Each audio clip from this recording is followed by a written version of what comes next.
Over 200 years ago, the United States Constitution's first 10 amendments, also known as the Bill of Rights, were ratified. Despite their age, the first 10 amendments continue to be the most debated and discussed section of the United States Constitution. The First Amendment grants us the freedom of speech, of the press, of religion, of assembly, and of petitioning. This is the most cherished of the amendments because the First Amendment protects your right to express your opinions, worship as you choose, peacefully assemble, and address the government as you see fit.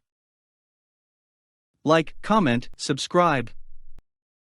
The Second Amendment is the right to bear arms. Originally, the purpose of the Second Amendment was to protect colonists against invaders like the British, but today it ensures that you, your family, and your property are protected, which is why the Second Amendment fully grants you the right to own as many guns as you see fit to protect what you love and have worked hard for. The Third Amendment is called the Quartering Amendment. The Third Amendment addressed colonists' grievances with British soldiers and has since played only a small role in legal cases. It reads in full, "No soldier shall, in time of peace, be quartered in any house, without the consent of the owner, nor in time of war, but in a manner to be prescribed by law." As a result of the Third Amendment, we can never be forced to house soldiers in our homes by the government. The Fourth Amendment is the right to search and seizure.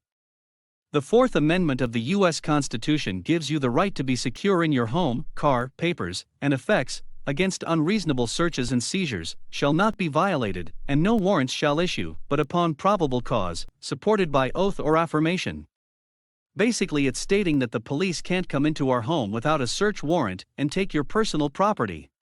The Fifth Amendment gives you the right to due process.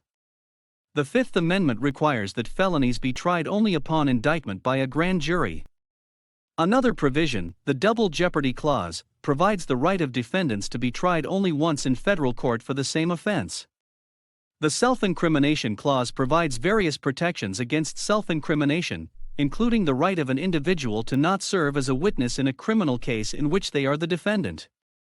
Also known as pleading the Fifth, in the 1966 case of Miranda v. Arizona, the Supreme Court held that the Self-Incrimination Clause requires the police to issue a Miranda warning to criminal suspects interrogated while under police custody. The Fifth Amendment also contains the Takings Clause, which allows the federal government to take private property for public use if the government provides just compensation. Like the 14th Amendment, the Fifth Amendment includes a due process clause stating that no person shall be deprived of life, liberty, or property, without due process of law. The Sixth Amendment guarantees the rights of criminal defendants, including the right to a public trial without unnecessary delay, the right to a lawyer, the right to an impartial jury, and the right to know who your accusers are and the nature of the charges and evidence against you. The Seventh Amendment to the U.S. Constitution states that civil cases, or lawsuits based on disagreements between people or businesses, have a right to be decided by a jury in federal court. The amount of the lawsuit must be more than $20, and after a jury settles the case, it can never be tried in court again.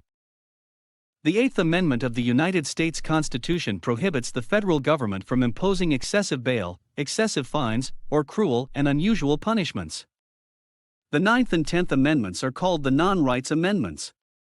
The Bill of Rights does not list a number of rights that are reserved to the states. In addition to the rights listed in the Constitution, the states have the right to set their own policies, such as imposing state taxes. American history is incomplete without the Bill of Rights, and while society has changed a great deal in the past 200 years, the Bill of Rights still holds as much relevance today as it did in the past. Like, comment, subscribe, see you next time.